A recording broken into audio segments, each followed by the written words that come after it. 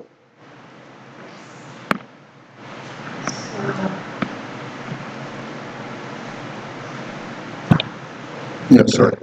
So, on behalf of all these beautiful